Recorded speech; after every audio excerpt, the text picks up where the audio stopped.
Hello and welcome once again to Crazy Comics and Stories. It's me, your charming and delightful old Uncle Rat Bastard. And at the other end of the series of tubes and wires we call the internets is Joe Crazy Writer. How you doing today, Joe? I am watching a GIF of Batman scratching and stroking a pig. Huh? You know, there's a reason why Facebook exists, and that's one of them. Okay, which Batman? Animated. Is that, I don't remember that from the show. I don't either. But I am going to put it on our page just so people can share in the glory that is Batman stroking a pig. That sounds vaguely dirty. It does. Not as dirty as seeing Batman versus Superman. Oh, you went and saw it. I done did. And well, let's do the Crazy Writer review. Joe, tell me about the Batman versus the Superman. I liked it. Now, I have to say, I went into it wanting to like it because I have been listening to the internet hate for so long that it's almost like I just didn't want to buy into it. Granted, I did go on $5 Tuesday. There's no way I was going to pay $10 for a stinkeroo. $10? Well, where can you go to a movie for $10? They're showing at the theater near me. Well, matinee, and then it bumps up to like $12.50. Yep, the cheap theater on a weekend night is showing it at $12.50. The theater that I used to work at, $15. $15 for a first-run movie on a Friday or Saturday or Sunday night. Yeah, I went to. I could go to the Walmart and buy 5 DVDs for that. Yeah, no, I hear you, because that's I'm becoming cheap. No, I've always been cheap. Tuesday is cheap because at Marcus Theater, it's all movies are $5. If you want to see a 3D one, it's an extra $1. And that may include the Ultra Screen and the Bistro. I don't know. The Bistro, of course, is where you get fed food in that. You know, Holly was off. It was her spring break, and I said, "You want to go?" And she's like, "Well," I said, "Come on, let's go." Holly thought the movie was okay, and Chris had no interest in seeing it at all, which I thought was telling. Now, having said that, I liked it. I do understand, and I don't think any criticism leveled at the movie is invalid. It's long. It plods. I went in expecting it to, and even I got to the point where there was, "Oh, come on, Snyder, move on with it." It's almost like Snyder mentally made a graphic novel and just put it on the screen with healthy plagiarism from Dark Knight Returns and Doomsday. And because, I mean, the death scene where Bruce is rethinking his parents being killed is pretty much a panel from panel shot right from Dark Knight Returns, which should be no surprise if you saw Watchmen, which I enjoyed as well. Or the 300. Which I enjoyed as well. Affleck was awesome. If they don't do a standalone movie, or the gossip is they're shoehorning him into Suicide Squad somehow. I also heard they're trying to lighten it up the way Deadpool brought a bunch of money to the box office. I don't think Zack Snyder understands Superman at all. Well, I'm going to jump in here because everybody's blaming all of the problems in the movie on Zack Snyder. I'm not saying it's a problem. I'm just saying I don't think he gets... And from his interviews, I believe, because his big thing with Superman is no matter what you do with your powers, somebody's not going to like it. Which is, you know, probably a truism if we had a Superman alive today. Especially in one case where, okay, you have this one guy, Zod, who just destroyed half a metropolis, and now you have this other guy who's supposedly from the same species, but he's okay. Right. But we can't... I really dislike this trend to give all praise and all blame to directors. The director is the person who tells the actors what to do. He's kind of the one who sets the shots, things like that. But they work from this thing called a script. Well, if Snyder didn't like the script, he wouldn't have filmed it.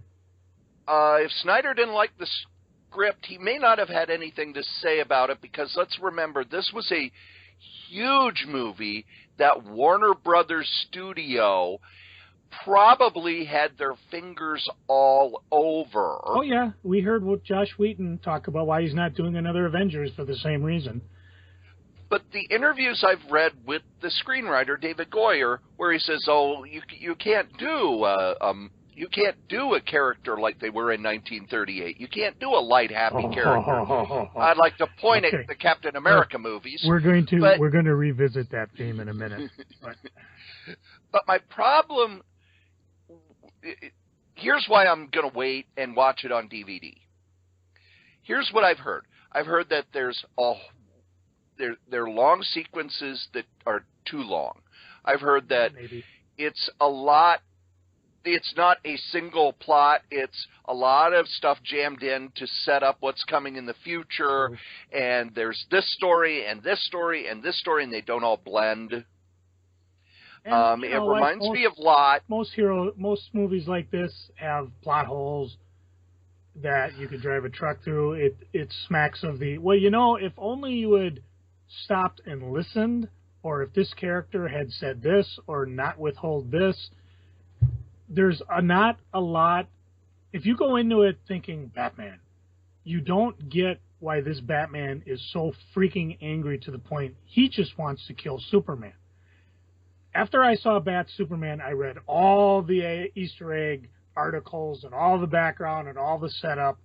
And I don't know if you want to throw out a big spoiler warning, but, this is a Batman who's been beaten down. He's watched... They're saying Robin was killed. You must have seen that picture. Yeah. And they're saying the Joker did it, which is interesting because Joker's going to be in Suicide Squad. This is a Joker that... Or not a Joker. This is a Batman that he's almost over the edge. And people complain about how he came back over the edge. And again, if I look at all the background information, I know going into the movie, I was like, okay, did not see that coming.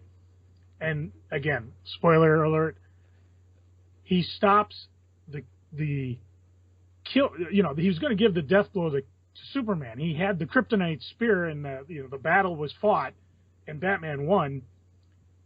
And he starts saying, save Martha. And Batman's like, who the hell is Martha? And Lois Lane happens to come in, and it's his mother.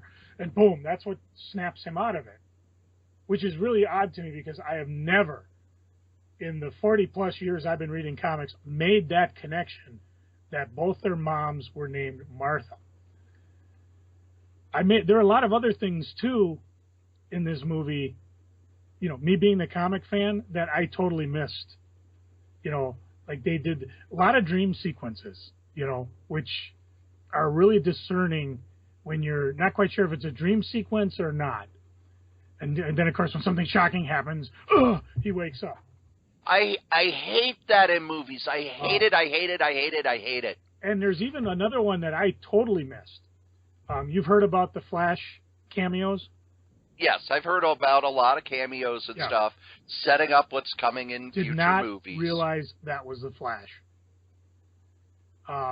There was a moment where Wonder Woman looks at all the files that Batman stole, and that's where you see a glimpse of all the other heroes. That could have easily been thrown into the credits. And by the way, there are no after credit Easter eggs in there. So when the movie's done, unless you dig credits, get up and go. Again, another mistake, Warner. You should have, we like that. If you're going to, Marvel's got a lot of mileage out of that. You could have just easily thrown these little Easter eggs there instead of, plotting in the middle of the movie. I do recommend seeing it on the big screen, though, because a lot of the action, it's an action flick, especially towards the end when they finally get around to fighting Doomsday. And even the beginning sequences with Bruce Wayne as he's running through Metropolis as it's being attacked. I thought that actually started out the movie really well. The other odd thing for me seeing this movie, I did not see Man of Steel. Did not know who Lois Lane was. I'm wondering why Superman was in the apartment looking at this woman bathing. Until it dawned on me. Hey now! And they were some pretty hot shots, I'm telling you. But then it occurred to me, oh, that's Lois Lane. So, again, it's not a great movie. It's not one like The Avengers where I'm driven to go, oh, I can't wait for the next one. I urge seeing it. I don't say pay full price. I think it'll lose something on the small screen. At least the battle scenes were. And so if you got $5 or a cheap movie, $1 movie theater, that's the best way to see it. I actually saw a movie that was reviled when it came out, and I didn't hate it. Which one? Fantastic Four. The new one? Yes. Now is it Fantastic Four, or is it a good sci-fi movie? It's the Fantastic Four. It's the ultimate Fantastic Four. Mm. Now, they made some changes here and there, but the problem I had with it was the same problem I had with a couple other movies, in that this was all build-up and no payoff. It was all about their origin. It was all about them getting their powers and coming together. And then the battle with Dr. Doom was actually the last, 15 minutes. I heard. So yeah. I understand why people really, really hated it. A lot of the stuff that I thought I wouldn't like going into it actually worked. And if you've read the Ultimate Fantastic Four, it's very much like that. And you could tell that Mark Miller had his fingers in with that. The problem was with it was all build up. Okay, these are things that we're going to be touching on in future movies. Well, guess what? There is no future movie. Mm. I always point back to Iron Man #1, which kicked off the Marvel Cinematic Universe. It told a full, complete story. It didn't set up all the other stuff. It's just at the end, after the credits, here's Sam Jackson saying, I'd like to talk to you about the Avengers Initiative. Mm-hmm. It wasn't, we're setting up the entire Marvel Universe in the next 2 hours and 50 minutes. When you do these movies, they have to be a complete story. At least for the first one. Even Star Wars, A New Hope, as we call it now, it was a complete story. Yes. And because I'm pretty sure Lucas had no idea it was going to become the cash franchise it is now. No. And they talked about how he took his original script and had to strip away all the stuff. And his wife at the time helped him rewrite it to turn it into what it was, so that when it was put out, beginning, middle, and end. These movies that we're starting a franchise, in a lot of ways, are very unsatisfying. Fantastic Four felt like a pilot to a TV series. Green Lantern felt like a pilot to a TV series. Man of Steel had a complete story. It was just a story I didn't much care for. And it's a lot like the difference between certain comics that you read, where you read the first issue and you get enough where you go, oh, I want to read the next one. And then there were others where it's set up. Oh, the story starts next issue. I remember in the 90s there was a writer who took over a comic series. And he said, well, it's going to take about 6 to 12 issues before I can really get my teeth into it. And I'm not going to buy 6 to 12 issues while you figure out the story you're going to tell. You need to hit the ground with the story. And that's the problem with some of these movies. Now, I do have something that will lead us into our theme for this week, Joe. When you finally do see Batman versus Superman, I'd like to revisit this, because I'd like to see what you think you and I could have done to maybe tighten it up or make it a little better. Earlier this week, I actually sat down with a magazine editor. Ooh. His name is Michael Gerber, and he is putting out a magazine called The American Bystander. It is a It is a comedy-based magazine. He's kickstarting number 2, and we talk about the Kickstarter. But, Joe, I'm going to read some of the people who are working. Oh, hang on. Let me sit down. I got to get my reading gear. Okay, I'm ready. Read to me, Strode. All right. Here are some of the people who are working on it. Sherry Flanagan. Do you remember her? She did Trots and Bonnie in National Lampoon. M.K. Brown from National Lampoon. Howard Cruz. You know Howard Cruz from Undergrounds and Stuck Rubber Baby. Jack Handey, who, he had the thing on Saturday Night Live. He then went on to write for The New Yorker.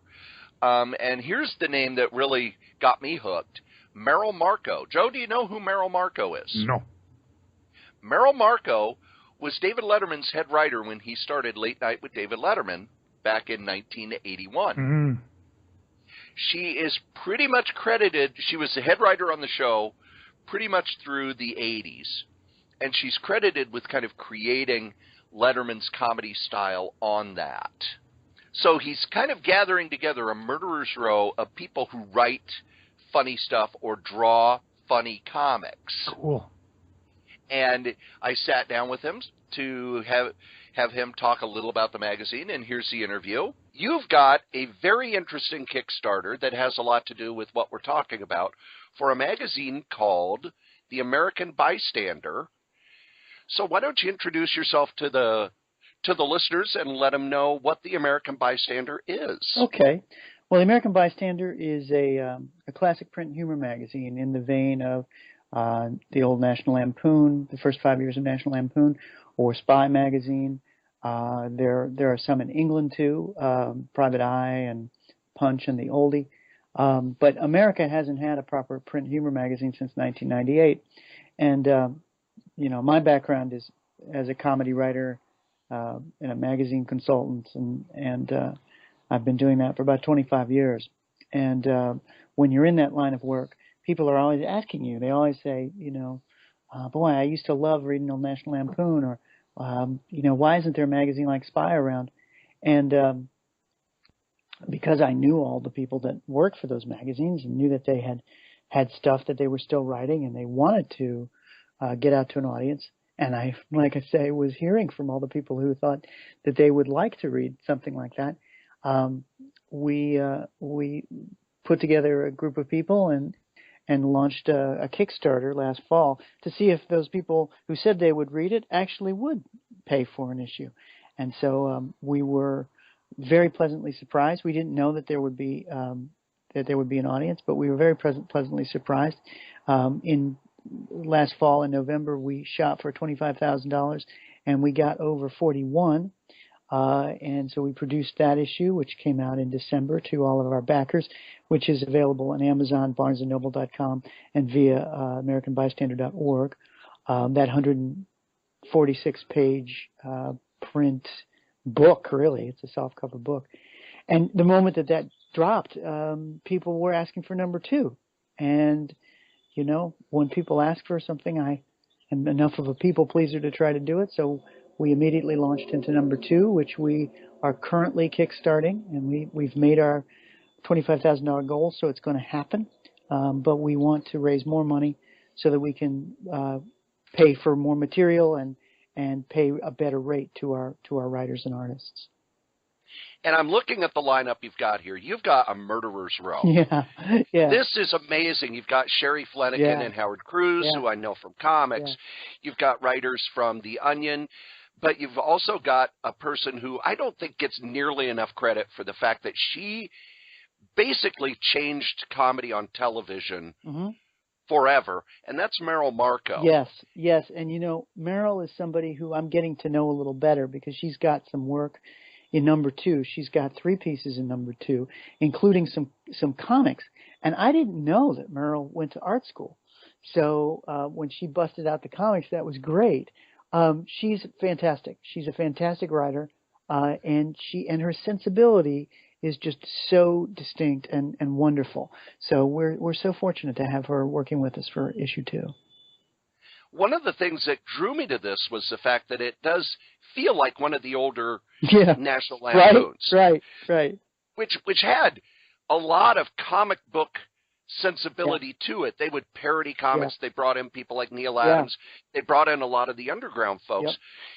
Yep. And humor mags, as you said, have been gone for a while. And print humor, in my opinion, is really hard to do. Because when you read something funny, you go, oh, yeah, that's funny. Right. But also, some of the people you've got here, you've got Jack Handey, who I just knew from Saturday Night Live until he was in the New Yorker and made me laugh out loud. Yeah, Jack is great. And Jack is like Meryl. Jack has a really distinct voice and sensibility. That's what we've been trying to do for these first couple. I mean, part of the Bystander is to obviously get, people like Jack and people like Meryl. They have material, so we want to get them in front of an audience because people love their stuff. But also, too, there are writers like Mallory Ortberg, and there are other writers that we're going to discover now that it exists, because then people will read it and start writing in these formats. That's a lot of the reason we're doing it, is that when I was a kid, and I'm 46, and I was weird. I was into humor magazines way, way early. So I was reading the early National Lampoon at 5 and 6 years old. So it's... Oh, some of the stuff Michael O'Donoghue did probably messed you up pretty bad. Therapy. Years and years and years of therapy. But in any case, so because I read that stuff and loved it so much, that's what made me a print comedy writer. That's what made me run the humor magazine when I was at Yale. That's what made me write the Barry Trotter parodies of Harry Potter that was so successful. And if Lampoon hadn't existed, I might not be in comedy at all, or I might do a completely different kind of writing. So that's one of the reasons we're doing it. If you show people that it can be done, then their imaginations get fired. And so many of the comic book artists look back to Harvey Kurtzman's Mad as their primary influence. And so, you just don't know what you're going to spur in people. But we do know that the internet is pretty limited in what it gives in comedy. So we want to try to preserve these formats. The other thing I think that a print magazine does that on the internet can't do is, when you're reading on the internet, when you get to like 5 paragraphs, people will actually put in comments TLDR. Yeah, right. Because it's too much work to write out, too long, didn't read. Yeah, right. Whereas you go back to National Lampoon.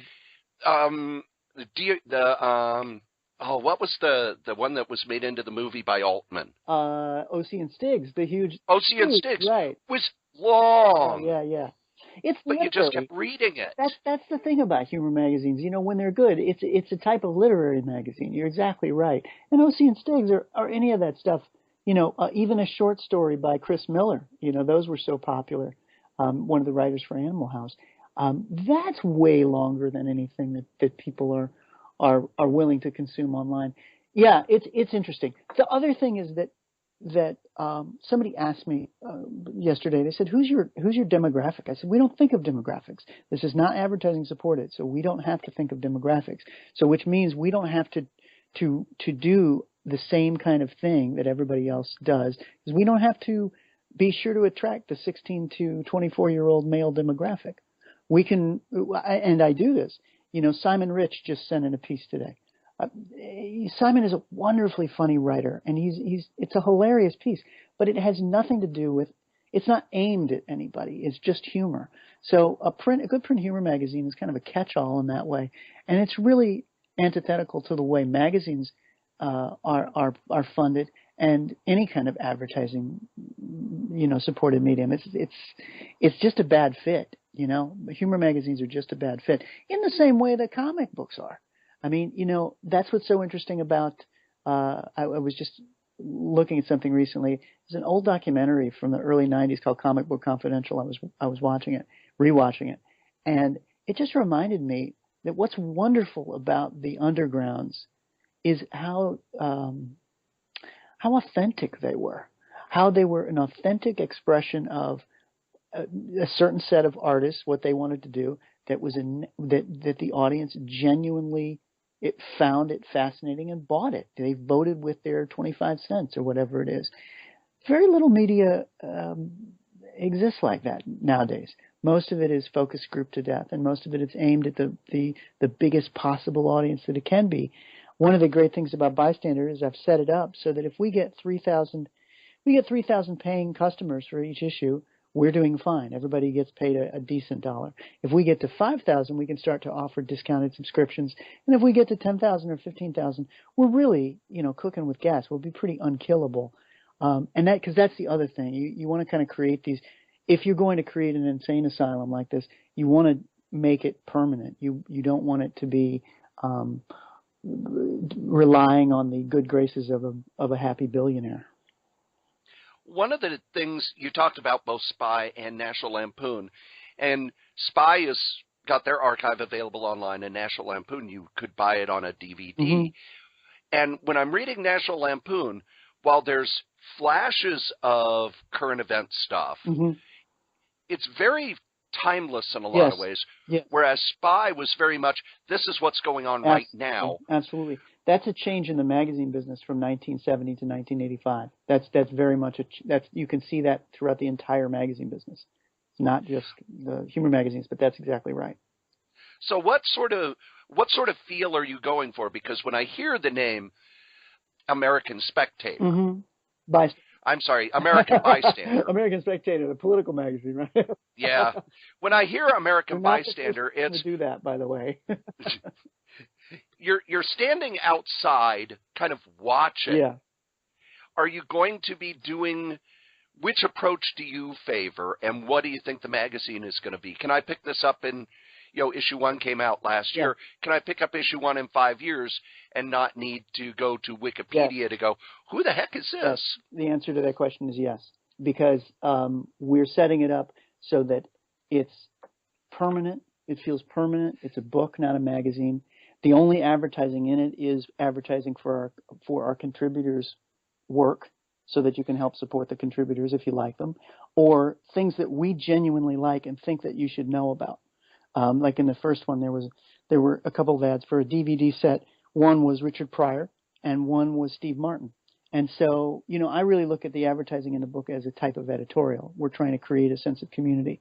But as far as the timeliness of it all is concerned, you're exactly right. I much prefer the sort of timeless quality of particularly the early National Lampoon, over this sort of breathless, everything has to refer to what's in the news this week kind of humor that has been current pretty much since Spy.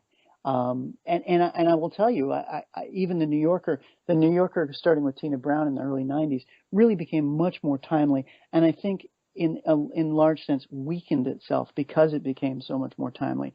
It's now competing with a tremendous amount of timely humor, timely commentary. And it thrives because it's the only magazine left standing. But just from a magazine publishing standpoint, it's silly to be timely in a format that requires, with the New Yorker, at least a week and often 3 months of lead time to create. You just can't. Where you should be timely is the web, and then maybe television. But timely magazines, to me, that plays against the strengths of the form. Well, I want to thank you for taking the time. I am really excited about picking this up, and I will order the first issue from Amazon. That's marvelous. Probably right as soon as we get off the phone. And one of the things about this is, until Howard Cruz emailed me, I didn't know about this. Right. So I feel really good about getting it in front of the people who listen to our show, because while we're comic nerds, comics kind of reach into a lot of different publishing arms when you dig into their history. Yes. You talked about Kurtzman earlier, and I'm doing a history of EC, and when I get to Kurtzman, I'd love to. I almost feel like, oh my gosh, I could go forever, because it goes into the magazine distribution collapse of 55, 56, Warren magazines, undergrounds, and just... it's all mixed. Yes. Yeah, I think that the thing is, I'm interested, Cory, in, I try to stay abreast as much as I can about what people are reading, and I have a good comic store in my neighborhood here in Santa Monica. It's called Heidi Ho. So I go in and try to stay, abreast. But it is so all of the media is so exploded. It's really hard to keep your finger on what's good. So I would love to hear from you what your listeners think. What are the funniest cartoons? Because then our comics. I'll go to those people and say, hey, have you ever done this format? Should we bind it together in a book? Because the whole point of the Bystander is putting money into writers and artists' pockets. We want to try to collect this material and package it in such a way so that people will buy it, so that somebody like Howard has a financial incentive to do more material. It was so funny. I talked to him. I got his name from Mimi Pond, and I'm like, oh yeah, Howard Cruz. I read Stuck Rubber Baby and thought it was a tremendous book, a tremendous work of literature, and so, but there's so much good work out there that people can kind of come and go. And one of the things we want to do with the Bystander is really have it be a place where you can discover as much new as you possibly can. And the first issue is available on Amazon. And one of the things that I told him that you and I would be talking about on this episode would be funny comics, funny stuff in print. Because, we're talking about Batman, Superman. I doubt there were a lot of laughs in that. I've heard that it is a very humorless movie. Man of Steel, very humorless movie. One of the things I like about the Marvel movies is they have moments of lightness. Mm-hmm. You can't say that Winter Soldier was not a serious film, but there were sequences that were funny because you've got to have light and darkness. You got to change the mood up. And we talk a lot of times. I always call them funny books. So I thought, Joe, you and I could talk about funny books, comics we're reading now that we find funny, and comics that we read in the past that we found funny. When I think funny books, the first thing that comes to mind are the first 24 issues of Mad as a comic book. I don't think there was ever a comic book that was funnier, more inventive, better made, and in a lot of ways the entire underground movement came from Mad. Have you read the Mad comic books? I know I have in the past, and they were they were wonderful. Because after you read them, you got to stop and go back and look at them under a microscope, because a lot of the jokes aren't necessarily right there in the narrative. They're just in the background. It could be graffiti on a wall or just two characters reacting to each other. It's just fun stuff. Very, very vivid and complex. And that Mad magazine would print them in the 70s in their super specials as the Nostalgic Mad. And that's how I kind of learned that EC used to publish comics. Because when you get Mad, you don't think, oh, these are the guys who used to publish Tales from the Crypt. Especially if you're 12 and you don't know that stuff. What were the funny comics that you read when you first started reading comics? Didn't. Avoided them like the plague. Not even Howard the Duck? Nope. Howard the Duck, when Howard the Duck came out, I was aware of it, but I guess the best story I can give is like John Nunziata was talking about, well, when it was time to order these books, I ordered heavy on Spider-Woman because everybody thought, well, this has got to be a winner. Spider-Man's been selling well. And I ordered real light on Howard the Duck. And, of course, Howard the Duck ended up being the big comic that everybody was talking about, and Spider-Woman just kind of was there. Yeah, Spider-Woman just it lasted 50 issues, but I think the last 2 years it was bi-monthly, and no one ever really cared. No, they changed the format. She was first a hero, and then a bounty hunter, and then a hunter of bounty. I don't know. I'd have to go back. And it turned into a horror comic after a while. Yeah, I remember Infantino did a lot of the art. Yeah, as a kid, I didn't care for his Marvel work. No, I didn't mind it on Star Wars because I was so enthralled with Star Wars, and the characters at least looked like the characters. I was like, I think Princess Leia should probably change out of that dress. She's been wearing it for 3 years. I'm trying to think of what the first... I read Mad Magazine. I also read Crazy. And of the two, I enjoyed Crazy a lot more because it just seemed a lot funnier. I've got, even now, somewhere in my vast accumulation of crap, some Crazies when they did Mork and Mindy. They were so freaking funny that they could have used those for actual episodes. Like there's the gag where, Mork would drink with his finger. They did one where Mindy's like, hey, I thought that glass was empty. And Mork's like, I just threw up. Ugh. And then they did a parody with MASH where and this was the MASH with Henry Morgan, David Ogden Stiers, and Mike Farrell. And as they're doing that, all of a sudden Trapper would be in the background, Wayne Roger, or Frank Burns would make a comment, or, it was just, and later on what is it? Oh, it's the ghosts of rerun past, bleeding into the current. And then, of course, the other one that drove me crazy, Bill Ward. Am I saying the name right? The guy who did this? Yes. He did a comic where the lady, dressed in a tight, skimpy outfit and huge knockers, was interviewing somebody who was probably crazier than anybody in the comic. And, of course, these characters just ooze sexuality, but there was nothing sexual about the interview.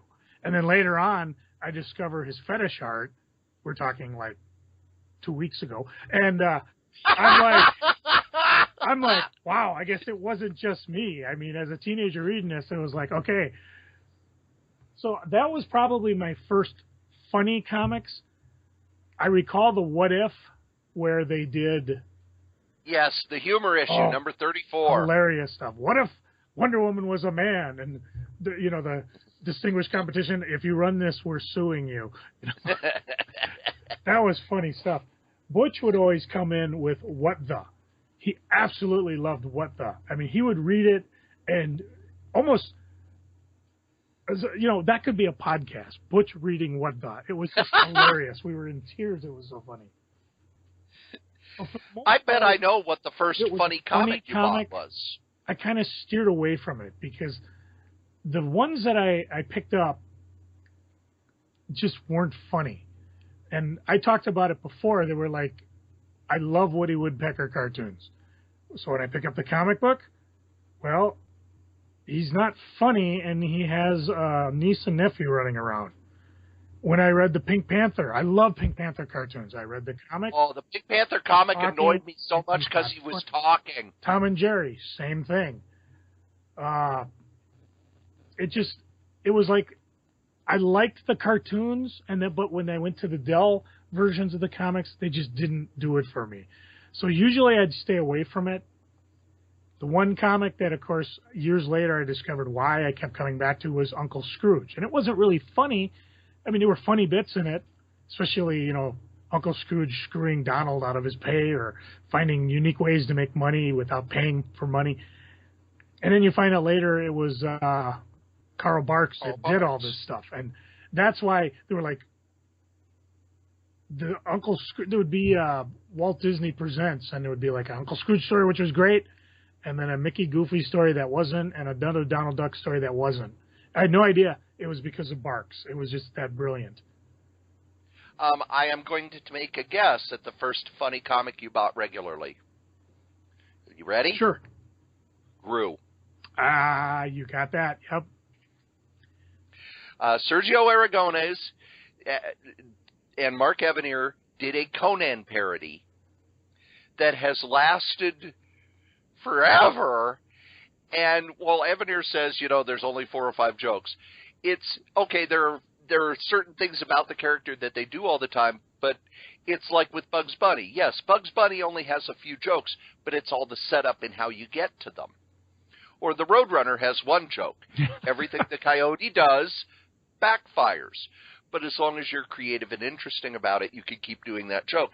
Gru lasted, over 100 issues at Marvel. It went over to Image. It's now at Dark Horse. They just finished a 12-issue maxi series, and they're going to do another mini-series this summer. I remember at the time, in the early 80s, Evanier would, in interviews, talk about how, Gru sells great on the newsstands, and it sells in comic shops, but retailers are like, we ordered 5 Gru for the stands. We sold all of them. Better cut it to 4 because it might not sell next month. And the phrase Marvel Zombies actually came from the Gru Letters page, where someone wrote in and said, Dear Marvel, please stop publishing Gru. I have to buy every Marvel comic that comes out, and I don't like funny comics. So please quit publishing it so I don't have to buy it anymore. And then, of course, there was the Gru legacy, because it was originally in Savage Duck #1, which was a benefit for Steve Destroyer Duck. Destroyer Duck. Thank you, Savage Duck. There's a reason I'm thinking that. And that was by Pacific, and they went out of business. And those first... Then it went over to Eclipse. And they went out of business. And then it went to Marvel, and they went bankrupt. No. It went to Epic at Marvel. And Epic went out of business. Yeah, and Marvel went bankrupt. And it went to Image for a while. And then Image kind of imploded, although they've come back. I mean, there were times where we were thinking, this could be it. Image is dying.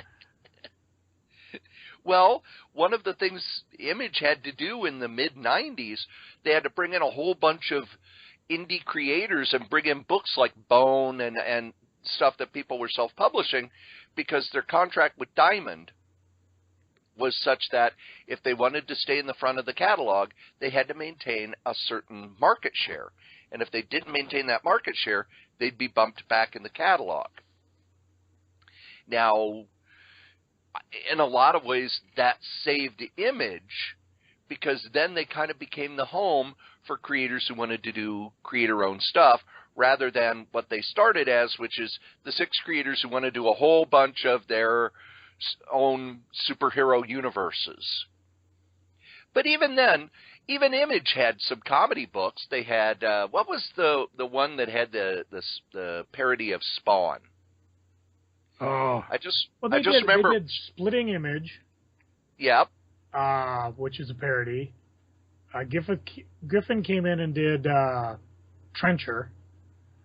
Yep.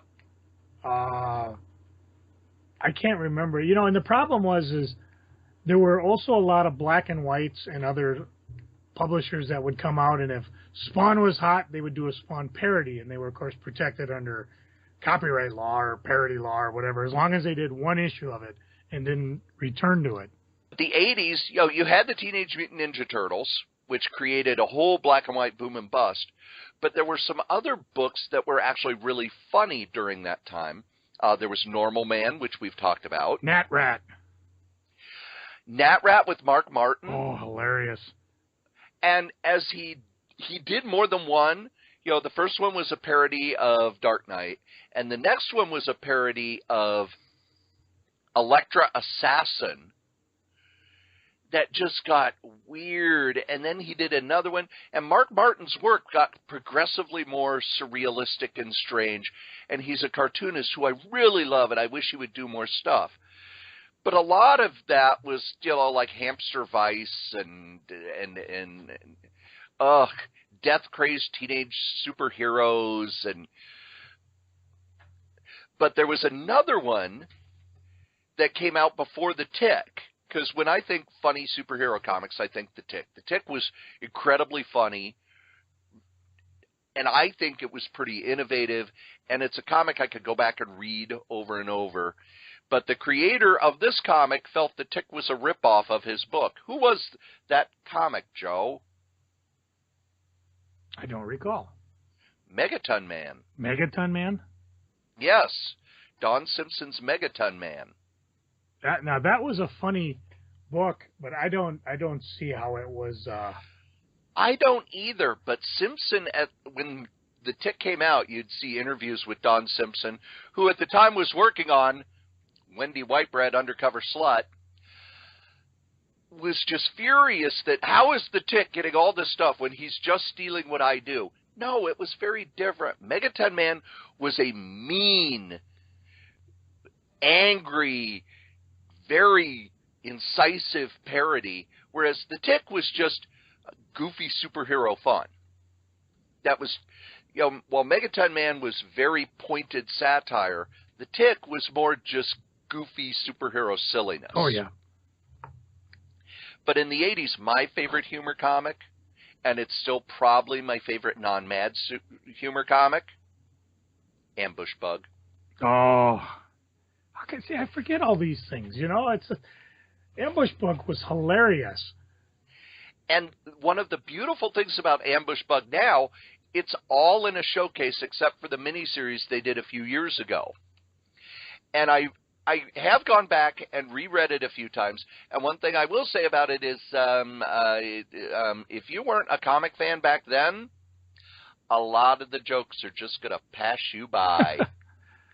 Because it is not what we call new reader friendly. You kind of had to be involved in comics back then to get a lot of the jokes, because it's jokes about Julius Schwartz. It's jokes about what's going on in the comics buyer's guide. The one issue where Julius Schwartz's head just keeps popping up. He's just like cut and paste his head on almost every single panel. You know, I'm gonna take a break. The parody of Atari Force. I'm gonna take a break. Atari Force. Did I ever tell you my Julius Schwartz story? No. Settle in. We got us a story. Story time, ladies and gentlemen. This is more of a, not so much Tales from the Shop, but more, I call it like Tales from the Con. And to this day, I cannot remember which con we were at, but we were just there. The hot comic geeks were sitting around a table just waiting, and then I believe it was probably Dan Wiesenmeyer. It's like, oh, wow, that's Julius Schwartz.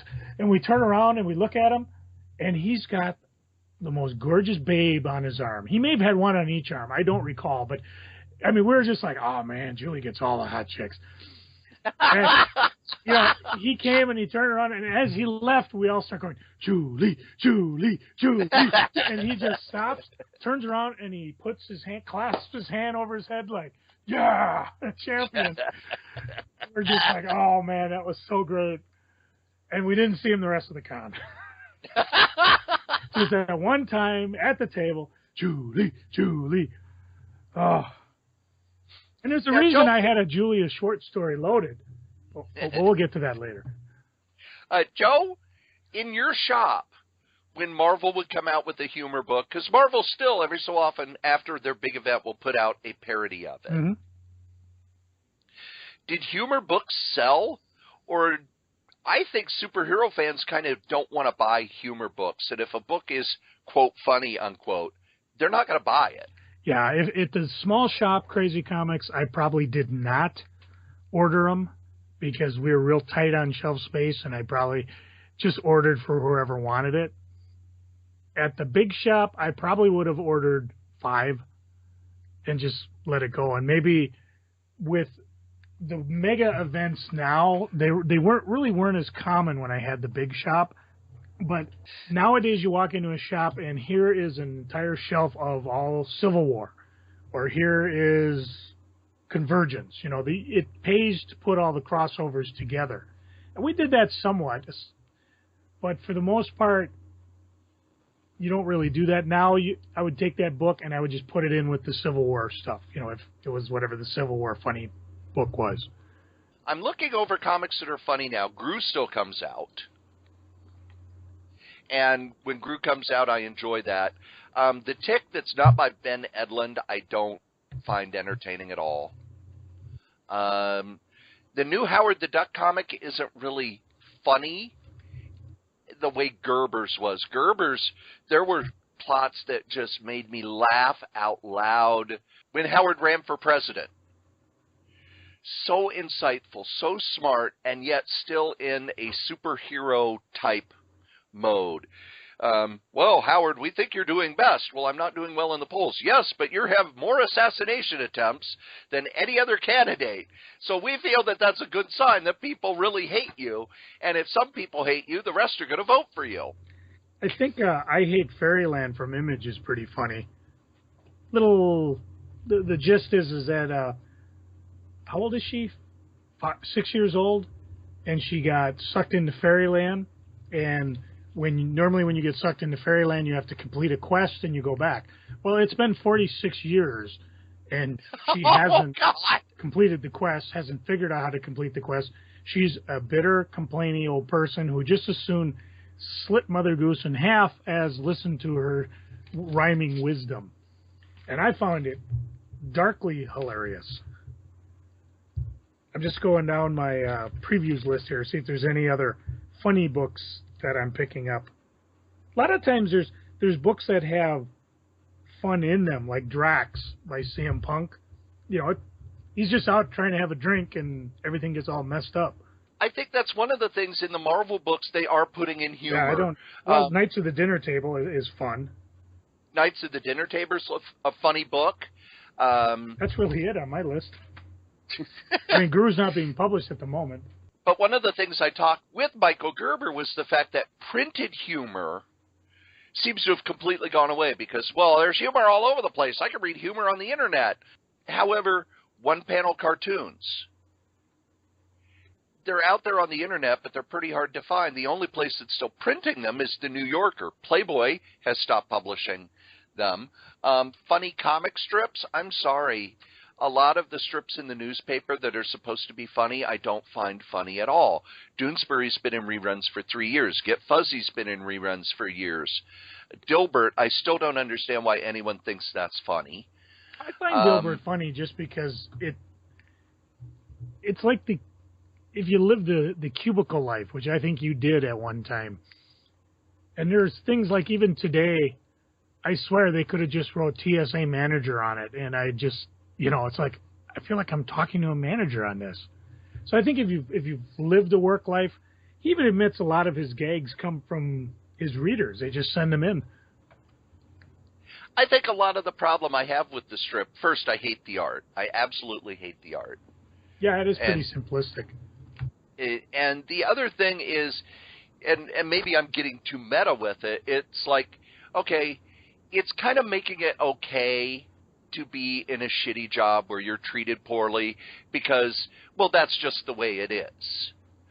And I remember when I started the job from hell, I knew, like my first week, that it was not going to be easy because everybody had Dilbert strips up. It's like, everybody here hates their job.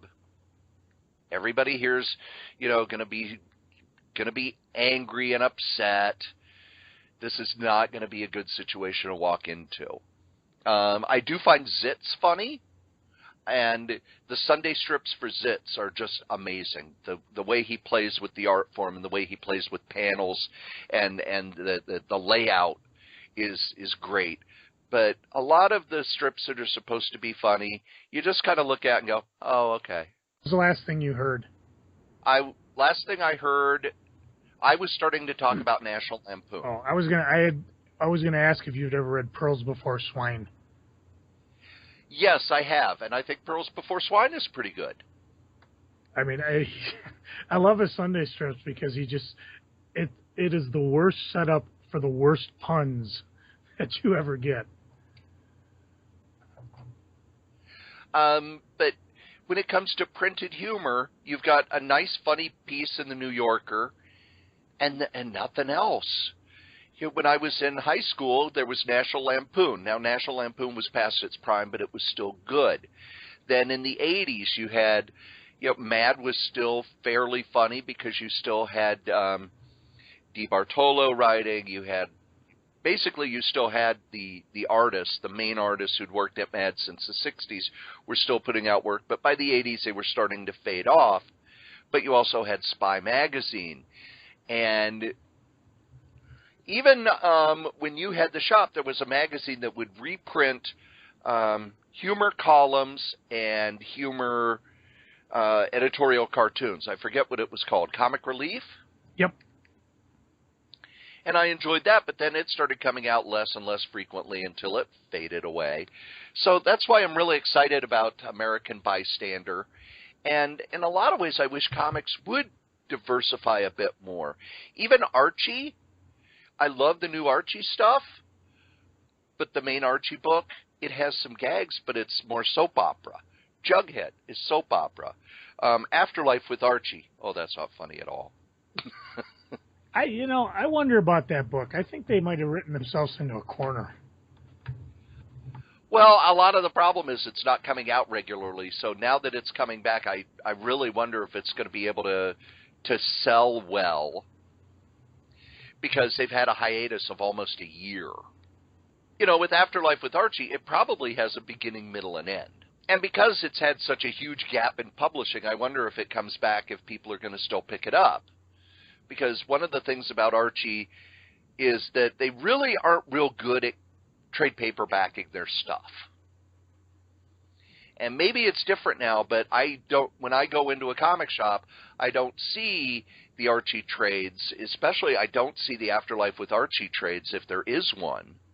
And they've got to get better about doing that if they want these series to continue.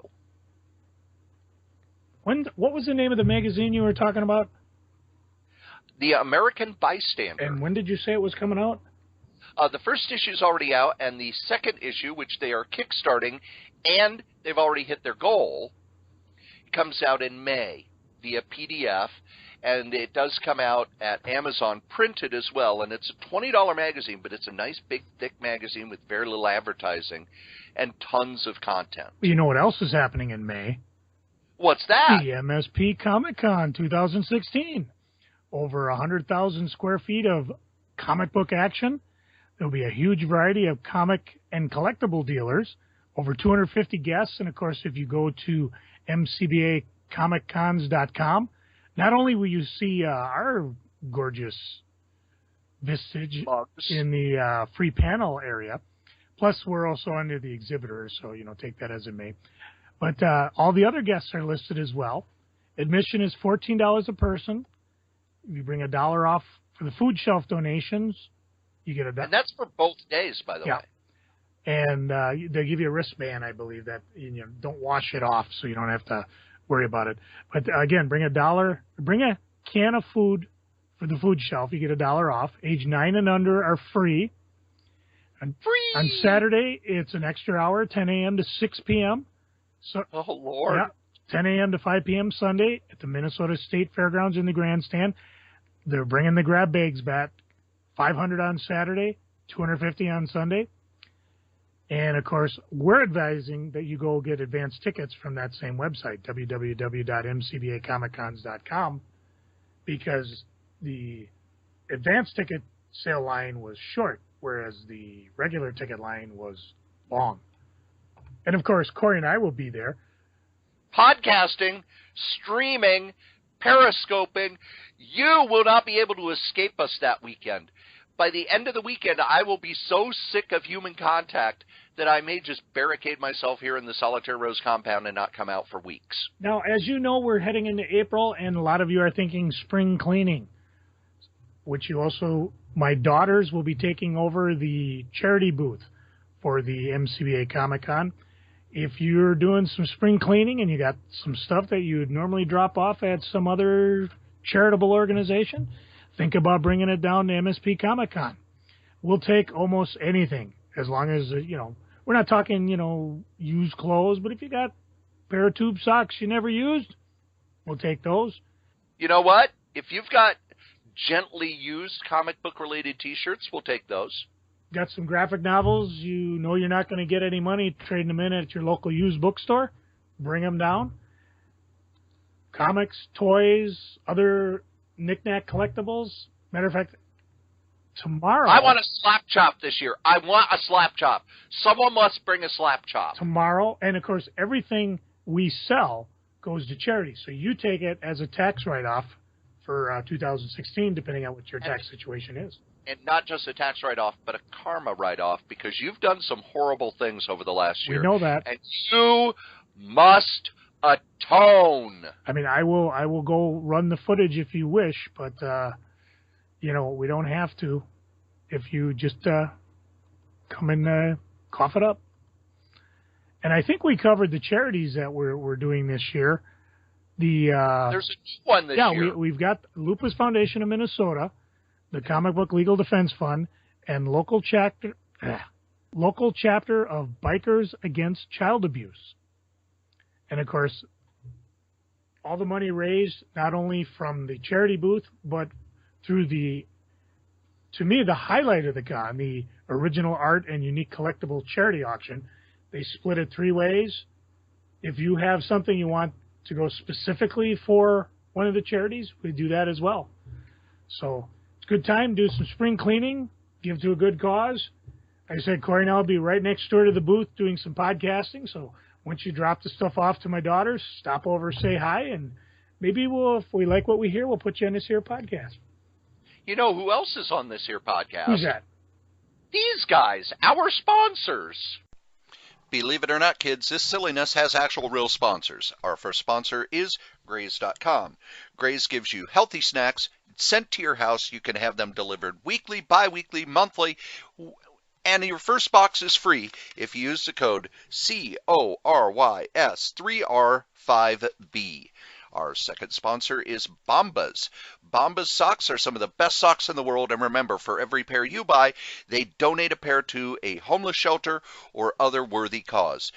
Just go to bombas.gotocloud.org/SF30. That's right, those are our ads. Go check out our sponsors. You know, I hate to go from our sponsor to sad news, but uh-oh. Sad news, everyone. Sad news, everyone.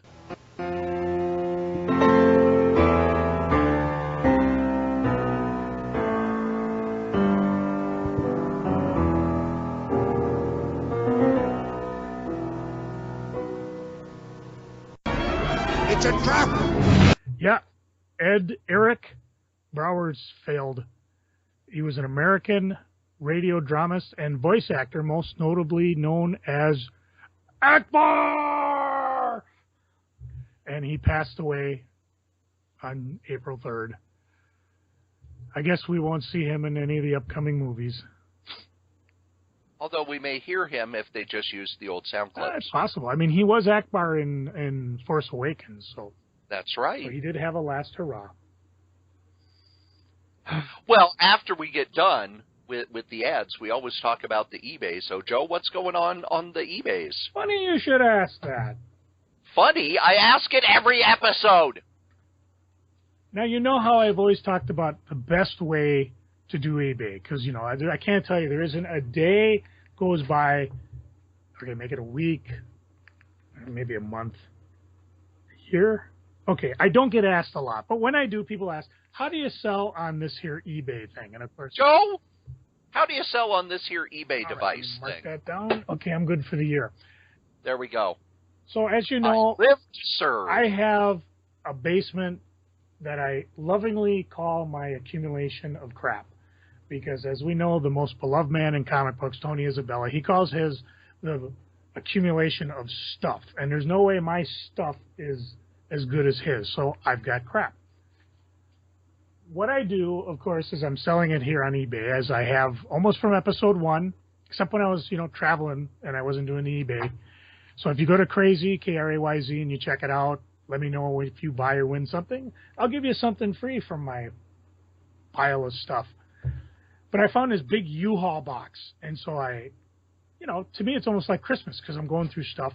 This box I have not opened since I closed Hot Comics St. Paul way back in 2001. The big store. Yep. I know that because as I'm taking stuff out of the box, it all has price tags that has the date code from 2000 and 2001.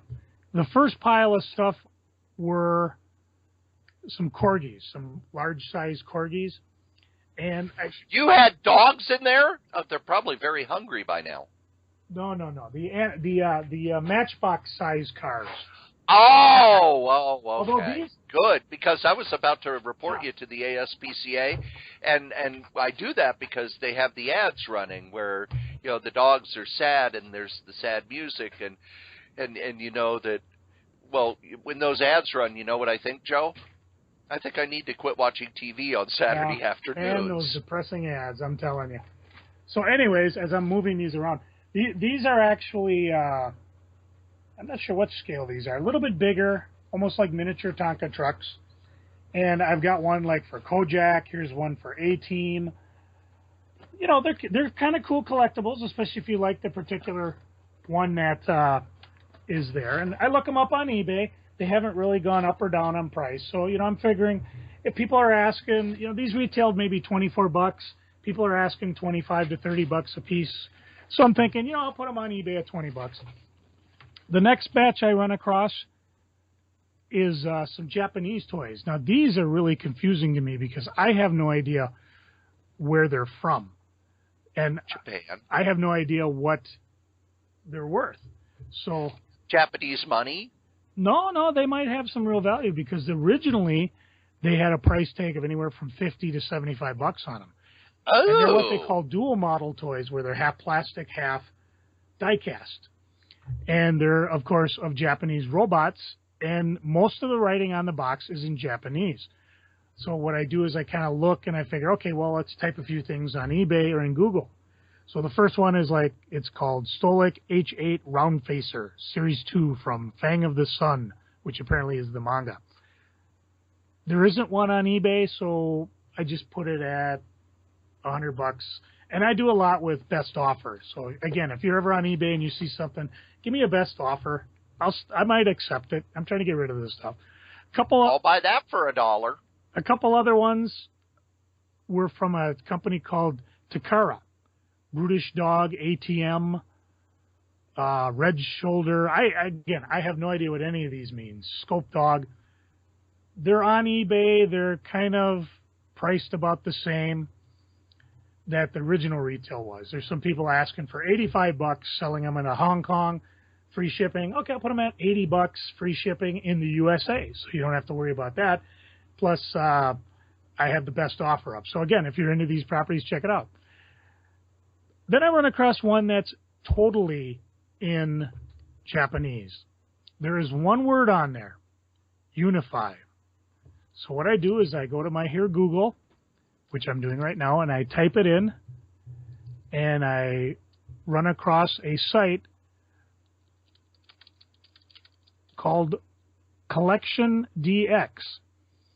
And .com. And what I find out is Unify is actually, it was a independent toy company that eventually was bought by Bandai. And Bandai, of course, Power Rangers, Star Blazers, anything they do is pretty much they're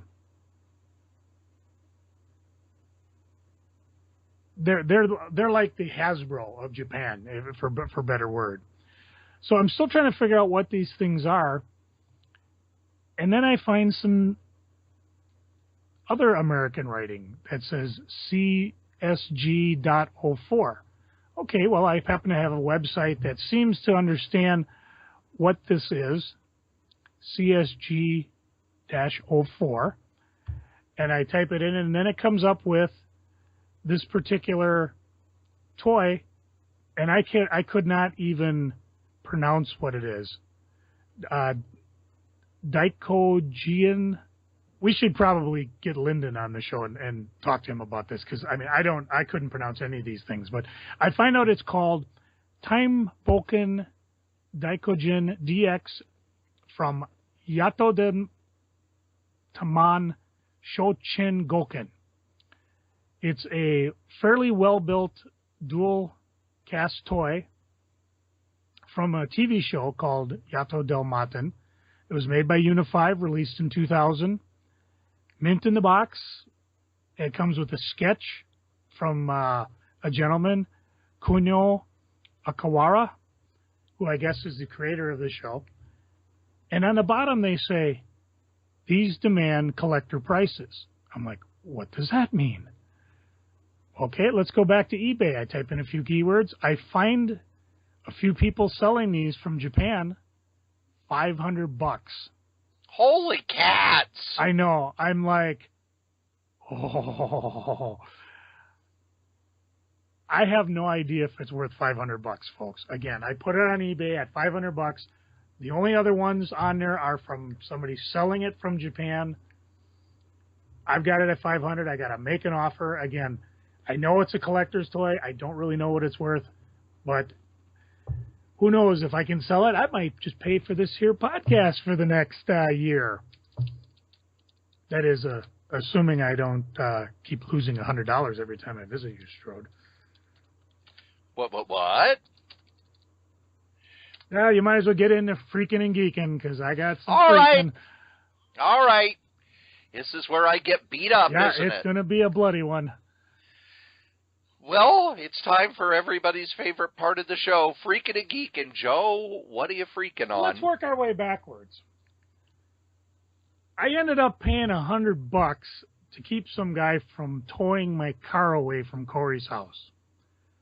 And why were we there? Well, we were there originally. Well, why were you there? I wasn't there. No. We'll get to that. We're working our way backwards because Butch and I went over to Cory's to watch WrestleMania, and we were pretty hyped about it. It sounded like an okay show with some good spots, and we figured, right afterwards we're going to do a podcast about it because it would be kind of cool to do an instant podcast.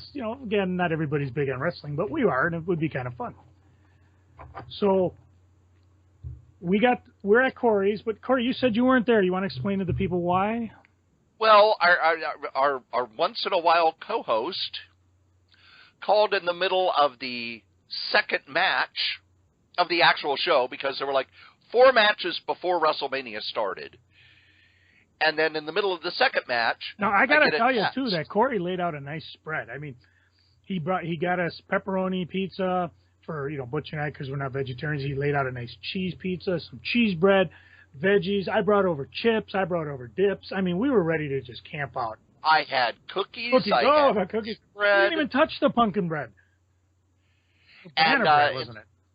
In the middle of the second match, my phone has a angry text. Answer your fucking phone. And I look at my phone, and I have not gotten any calls. And I go, well, nobody's called me. And no, I've been calling for 10 minutes. And then I get a text, too, saying, where's Cory? Have him answer his phone. And our esteemed co-host, Jen Wicked, was calling my landline, which I have no idea how she got that number. And I have had the ringer off on that thing for years. The only reason I still have a landline is because with my cable, if I don't have the triple deal, I would actually be paying more. Because I called and said, well, I really don't use the landline. I'd like to drop it. Okay, your bill will now be this much. Well, why is it more? Well, you're in the triple play deal. So I use it for outgoing calls, but I haven't given that number out to anybody in years. There may have been a time when I called her from that line because my cell phone was low on battery or whatever. And her beloved truck had died. Aww. And she was at work and had no way home. Now, I would like to explain to the people that she works on the other side of the Twin Cities than I do. I looked it up. It is 52.9 miles from Cory's place to her work. In the middle of the second match. We're talking 55 minutes. Unfortunately, it was Sunday, so hopefully the traffic was good. It was okay. The problem was, it was also, the sun was going down, so the sun was reflecting off buildings. The sun was going down. I can do that because she's not here. So you know how traffic will slow down because the sun is like blasting you from these buildings. So there were certain areas where it's like, we're going 30 miles an hour because we can't see. And I get over there, missing WrestleMania with guests at my house. I have not had guests at my house for 15 years. Now, see, originally... No, continue. And so I pick her up, and she talks about something that has nothing to do with her truck going back. She talks about her personal problems as I'm driving her back to her place. Just... And finally, she calms down enough. Butch and I are helping by, for a while, sending stupid texts to Cory, just telling him outrageous things that are happening in the matches. Until my phone dies. None of which are true. Yeah, until my phone dies. Which Cory then sends me a note later. You got a adapter right at your foot. You can plug your phone back in. That's different. But when she finally just takes a breath, I go, well, I'm doing well. I had to work today, but it was kind of, it's kind of ironic that I don't invite people over for years, and now that I've invited people over, I have to leave the house. And she, of course, is like, I'm sorry, I've been sitting in the truck and stewing about this and thinking about it, and I'm sorry. And as we're driving, she's like, and I didn't get anything to eat. I'm really hungry. Can we stop at this restaurant? And Joe, Butch and I have stuffed ourselves to the point where we can't eat anymore. And Joe, we never even opened the chips. I took the chips and dip home. I'm a goody two-shoes, right? More than that. Actually, you've got like several pairs of goody two-shoes. I say, I'll stop and we'll get something to go, but we can't stop and hang out at a restaurant because I have guests at my house. Oh, I forgot. I'm sorry. So I get her home safely, and I say, all right, tomorrow I'll pick you up. I'll bring you to work. Joe will be able to get you home. He can take you to car lots, blah, blah, blah. All of her car stuff is all taken care of by the next day. But I get home in the middle of the big cage match, and you guys are engrossed. So I say, what happened? Shh, shh, shh. Well, what happened in the, be quiet, be quiet, be quiet. And you keep shushing me. And finally, when we get to the main event, which was terrible, which was god-awful and long. Folks, Butch and I decided we had originally planned not to talk to Cory the rest of WrestleMania. However, the cage match, which was Shane versus The Undertaker, was so freaking incredible, we just had to talk afterwards. But you guys stayed. Well, first off, WrestleMania ended up being like, what? I think they said it ended up being over 5.5 hours long. Yeah. And we paused it a couple times, which is nice because I think we're using the network, right? WWE Network, so you could pause it and then catch up later. And, after it was over, we were talking, we started doing things. I discovered the Edge and Christian show, which was hilarious. And we watched that, which was a half hour. And what it is, here you're not supposed to park on the street. And usually around 2, 3 in the morning, they come by to tow cars. Well, this guy showed up at 12:30. He must have had something to do because he showed up to tow Joe's car. Yeah, we're sitting there and we hear this truck pull up and we hear clunk. And Butch gets up and goes out like right away. And I would have just sat on my ass until my truck was gone, not realizing what was going on. But we get out there and this guy's like, "Yep, no, it's supposed to be on the streets." And I'm like, fudge. That's not what I thought, but, and, I'm sitting there thinking, okay, this is a scam. No, it probably isn't. And, as I look up and down the street, there are at least 6 cars. It's like, how did you choose this one? Well, I drove by before and you weren't here. And Butch is like, nope, we've been here since daylight. And I'm like, well, okay, what do you need? Well, it's $100, $250 if I bring it to the lot, $100 here. I said, okay, well, I take out my credit card. Nope, cash only. And I'm like, what the fuck kind of scam is that? Cash only? Well, you can go hit the ATM up at Super America there. I said, okay, but are you going to be here? Yep, I'll give you 5 minutes. I said, okay, I'll do it, but I don't want you to be gone before I get back. Well, no, I'm not going to do that. I'm not an asshole. Yes, you are. And Cory runs me up. But remember, I told Butch, you stay outside. Yeah, you did. So Butch basically just took an eye on the car and came down, paid the guy the $100. I thought about asking for a receipt, but then I thought, why the hell do I need a receipt? And then, of course, the son of a bitch drives away past the other cars that are sitting on the street, and I'm kind of like, do they have like a permit or something that says I live here, I can park here? And you're like, nope, I don't know why he's passing those cars. So kind of a odd damper on a night. But, of course, now the time comes to assess the blame. Joe, I am so sorry. No, I don't think I blame you. What? Well, again, you were just way too excited and you were all, goofed up. I mean, the podcast fell through on WrestleMania. Half the food you had is still there. You just finished a 100-mile-plus round trip, taking care of Jen, getting her home safe. Of course, originally we had not planned to be at your place. No, we were going to be at your place. And think about it, we would have been at your place going to pick up Jen would have been 20 minutes. Piece of cake.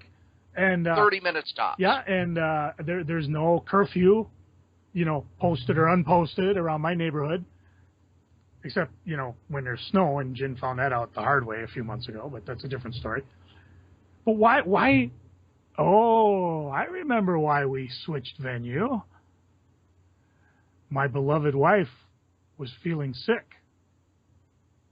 And So it's her fault. well, no, because she was sick because earlier that, literally 3 days earlier, she went up north with the girls just kind of as a mother-daughter getaway. I was at work. So it's your daughter's fault. No, because she suggested it.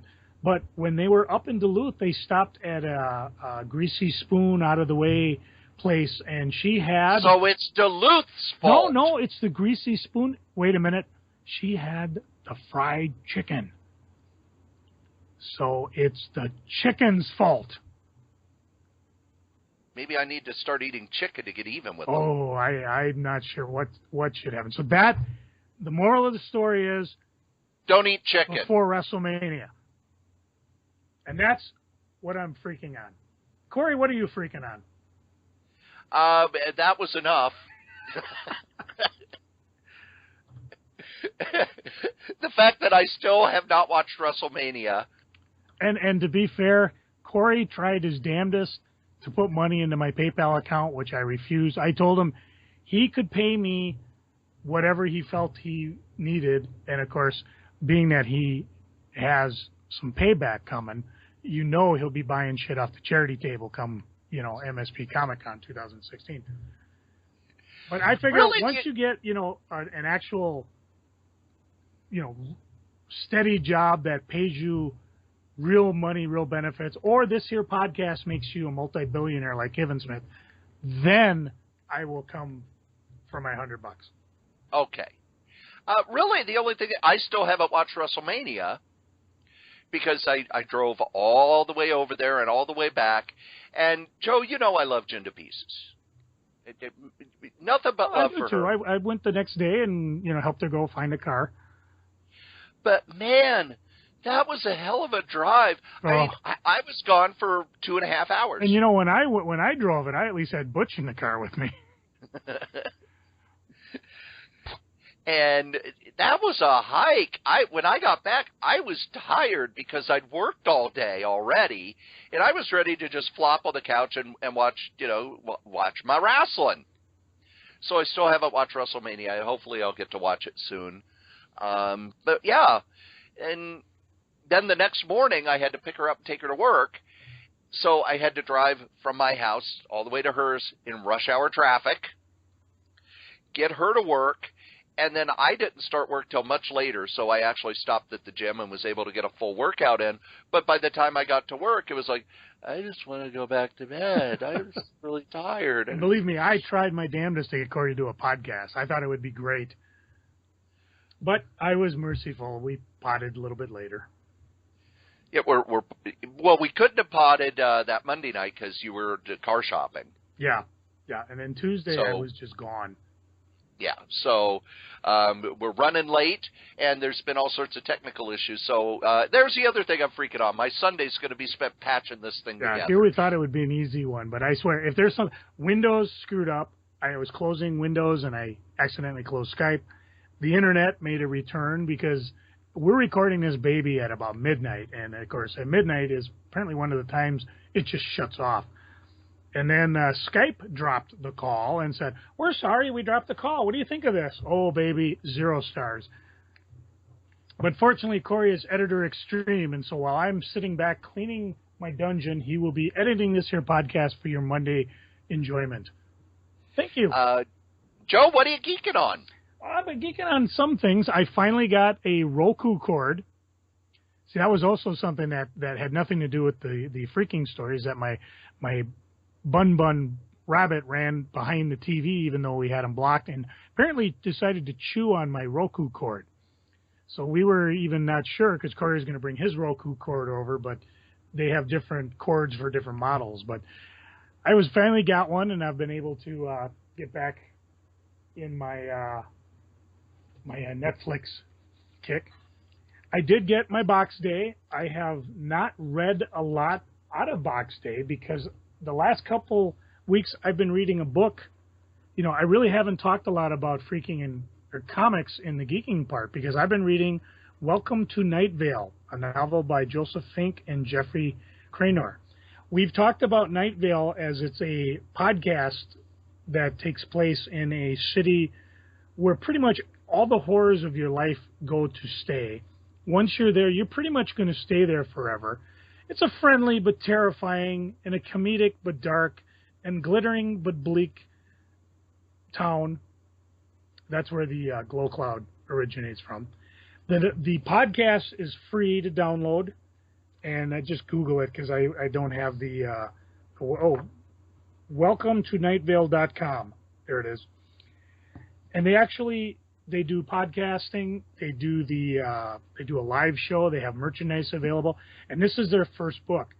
This book is not an easy read because they basically go for almost jokes every other paragraph. And it's not necessarily jokes, but if you listen to Night Vale, you'll understand the type of humor they go for. And writing it down, it's one of those things where you got to sit down and you really got to pay attention to get the humor. And so I've been wading through this book. It is a fantastic book. I recommend not necessarily going to Night Vale to get it, but you could probably get it online. If you're lucky enough, get it on eBay. So definitely check that one out. I do have about 3 months worth of box days to read, so in the next couple of weeks, I imagine I will be talking about comics.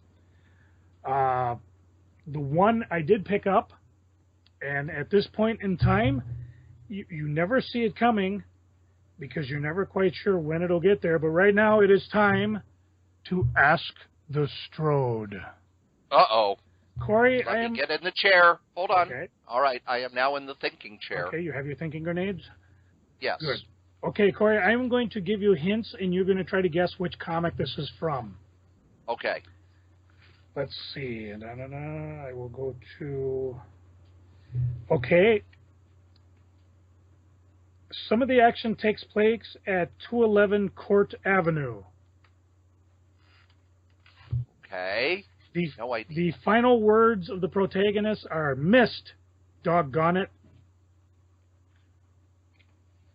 Still no idea. The first words of the protagonist were, make yourself comfortable. I haven't time to attend to it. Is this Warren Ellis's James Bond? No. Okay. Let's see. How can I... okay. Look out! You'll hit him! Butch, step on the gas. He's chasing after us. It's the devil himself. I have no idea. Okay, let me give you some of the obvious ones. The Daily Star office is reached. You wanted to see me? Yes, be seated. Oh, this is a real early Superman. Yep, this is reprint from Action Comics #1. Ah, okay. So now you know that Butch was in it, and we'll have to talk about it next time we talk to him, and just some of the different things. The reason I bring it up is the foreshadowing from the aforementioned Bat Superman, where we were talking about how Zack Snyder didn't understand Superman. I got a copy of the Golden Age Superman Volume 1 from DC Comics. This book is utterly fantastic. I mean, just to read these early stories right in sequence, it basically reprints Action Comics number 1 through 19, Superman 1 through 3, and New York's World's Fair Comics number 1. It's in color. It's just legibly fun. And I have to laugh because we were talking, what was the quote we were talking about? I was saying Snyder doesn't understand Superman, and you were saying something about somebody who does. Well, it's more, they taught, the screenwriter has said you can't have a bright, happy hero from 1938 in modern film. And all I have to do is look over at the Captain America movies and go, well, I think you can. Well, not to mention that here, in Superman Action 3, he starts out where Superman's trying to catch this guy who had hit somebody and did a hit and run. So as Superman's, remember, he could only leap an eighth of a mile then. He outraces a train where this guy's car has stalled. And so faster than a speeding locomotive. Yep. And meanwhile, the train engineer decided to take a little nip while his back is turned. And this is pre-World War II, so it's not Japanese crack. And then, Mike, a man's racing us faster than the train. I saw it with my own eyes. Drinking again, huh? So as Superman gets to the guy, he says, we've got to jump. Let me go, let me go. Fool, you'll kill us both. Superman leaps. However, he says, phew, just made it. But this fellow has died of a heart attack. What does Superman do? Well, he takes off, but he overhears these guys teasing a football player and how his girlfriend refuses to date him. So the rest of the issue, Superman dresses up like this football player, ties him up, and becomes the football player. So the football player, now everybody thinks is incredible, even though they're trying to sack him. And eventually his girlfriend is better, and the team likes him, and Superman stays in the crowd to watch this guy when he replaces him. Oh, quick, we got to exchange clothes. I get it. I'm the carry-on now. And he fumbles and he screws up. And he wins the girl who decides she doesn't need to do football. Meanwhile, Superman's watching. Okay, I'm sorry, boys. This was probably a very, very lighthearted Superman with a little bit of meanness attached. The previous issue, he kidnapped a bunch of mine owners, threw them down in the mine, and left them there to die. And once they realized, oh, my God, we got to improve safety condition, he let them out. So I suggest anybody who has an opinion of Superman go back to the Golden Age of Superman Volume 1 and read it. One of the things that I find interesting is DC keeps finding different ways to repackage this stuff, because I have the DC archives that reprints this. And then they did paperbacks in the late 90s into the 2000s that reprinted the Superman stories and the Batman stories in sequence. And now they're doing it in a different sort of paperbacks. They always go back to the beginning. And see how long they last. Yeah, to me, it's like, okay, I don't need to buy these stories again. But if you're like me and sold off your archives and don't have any clue or chance of getting them back. Yeah, or even buying the originals, because there's that rich sheik that's been buying all these expensive comics we've been talking about, the Captain or Superman #1 that sold for a couple million, the Detective, and he's got like this world-class collection of comics that he's bought that he's going to start touring the world with. I mean, comics that, well, the only way I'm going to own them are Golden Age of Superman reprints. So that was kind of cool. Only other thing, I bought a couple things off eBay. Winona Earp, #1. Bo Smith's really cool Texan bounty hunter. I believe I talked up issue #1 a couple podcasts ago.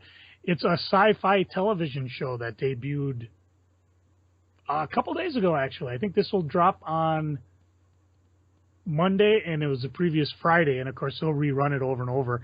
So it's not only a series from IDW, which is fun to read, it's also a pretty cool show that I'll have to wait till Netflix has it or something. I picked up a copy of Sirens #1, which had been signed by, George Perez, signed by, Diana Knight, Jennifer Nigan, Tara Cardinal, and other Boom personnel. They stopped at a store called Collector's Paradise back in 2014 and signed a ton of these books. You might be, they got a few more left on eBay, so you can, I take that back, there's only one left. So if you're interested, go over to Comics and Cards. Oh, Nat, just put Sirens #1 sign and Google it. You'll be able to find it, no worries. Cory, get a pen ready. I got a number for you to call. Okay. Okay, it's 46771-793-336. And when you call it, you will get to talk to a random Swede. Oh, God. This is true. Apparently, it was just somewhat of a joke, and they decided, you know what, we're going to make this just an ongoing thing. So if somebody signs up from Sweden to answer the phone, and you dial it, and you can talk to them whatever you want. So we might have ourselves we should contact the Sweden, talk to them about what comics are like over in Sweden, assuming the person who answers the phone knows anything about that. that's pretty much all I'm geeking on. Like I said, I got a lot of comics to read, and I'm sure as I dig through my vast collection of crap over the next couple of days. I mean, we're bringing in my daughters, my wife. We're gonna try to clean this room. Uh-oh. Yeah. Now I'm scared. I'm a little scared too. Cory, what are you geeking on? What's got you rolling in the hay? Archer's back. Oh. And one of the things that I've really liked about Archer the last few seasons is they keep changing it up. And now they've gone out to L.A. and they're private detectives. So they've changed it up enough that it's, new situations and it's interesting, but it's still really funny. And I actually got hooked on the show about a year and a half ago, so I've gone back and watched them all on Netflix. And it's just a silly half hour every week. And one of the things I find interesting is there's so few funny situation comedies out there now. I've watched some of the situation comedies that people like, and I'll watch it and I'll go, yeah, that wasn't funny. But Archer actually makes me laugh. So I'm happy about that. Comic-wise, I just finished reading a 5-part miniseries called We Can Never Go Home. It's from Black Mass Comics. And I'd heard about it in places, and finally I just bit the bullet and bought it. And it is amazing. The story starts, it's teenagers, and one of the teenagers happens to have superpowers. And the other one says he has superpowers too. Well, something goes horribly, horribly wrong, and they need to go on the run. And it starts as that. Then it becomes a crime story. Then it becomes a government conspiracy story. And as it goes, it just keeps growing. So it's one of those things where, as the story goes, you discover that there's this whole world that the creators have set up, but they do it in such a way that you're just introduced to it bit by bit by bit, rather than just kind of dumping you in and flopping it out there. And it's really, really well done. The art is kind of indie, so it's not realistic. It's more, it reminds me a little of Chris Samney when he was doing Daredevil. It reminds me a lot of that, so that I've really enjoyed. I have also re-signed up for Marvel Unlimited. I let it lapse for a month. I'm not sure if I still got it. I mean, I had a thing where my bank sent me new cards because somebody breached my data for the umpteenth time. And everybody has contacted me about, oh, your card needs to be changed, except Marvel Unlimited. So I'm not sure if I have it still or not. But what I decided to do is, while I'm at work, during my lunch break, I've been reading Fantastic Four 100 through 110, which is the end of Kirby's run and the beginning of other artists taking over. And it's very bittersweet because you could tell that Kirby didn't much care because the plots are very simple. He uses old characters. I mean, in Fantastic Four 101, they're fighting the MAGA. It's like, okay, we fought Galactus. We fought Dr. Doom. We're just going to fight some gangsters now. And Kirby leaves in the middle of a story. He sets up Magneto and Submariner teaming up, where Magneto is manipulating the Submariner into attacking the surface world. And next issue, John Romita's drawing it. So it's very bittersweet, and it's easy to tell that Romita is doing like he did on Spider-Man, where it's, well, I need to draw as much like Kirby as I can without it looking like I'm just tracing Kirby. And then John Buscema takes over, and you can see the magic of the Fantastic Four is gone pretty quickly. Because without Kirby, that magic is there. And it really, in a lot of ways, shows that what happened in the Bronze Age. It wasn't that explosion of creativity. It's, nope, we're going to use the stuff that's there. We're going to play with it more. We're going to get more we're going to get more use out of it. There's still really good stories, but they're not that Kirby story. And I haven't read that transition in a long, long time. I remember reading it when they reprinted it in Marvel's Greatest Comics, and then again when it was in the Essentials. But now I'm reading it with a very different mindset, as I've learned so much more about what was going on behind the scenes with Kirby, and just seeing that panic set in, where, oh God, Kirby's gone, what do we do with the Fantastic Four? But it very much, to me, shows that was the end of the Bronze Age, the end of the Silver Age. When Kirby left Marvel, that was the end of the Silver Age. There are other delineations that people use, like the death of Gwen Stacy, et cetera, but in reading that, and I'm going to go and read Thor during that transition, and that really feels to me like, okay, now we're in the Bronze Age, because the Bronze Age was very different. But I've enjoyed it.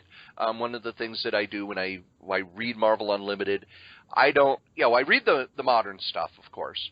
And I did read the Spider-Gwen, and I enjoyed that.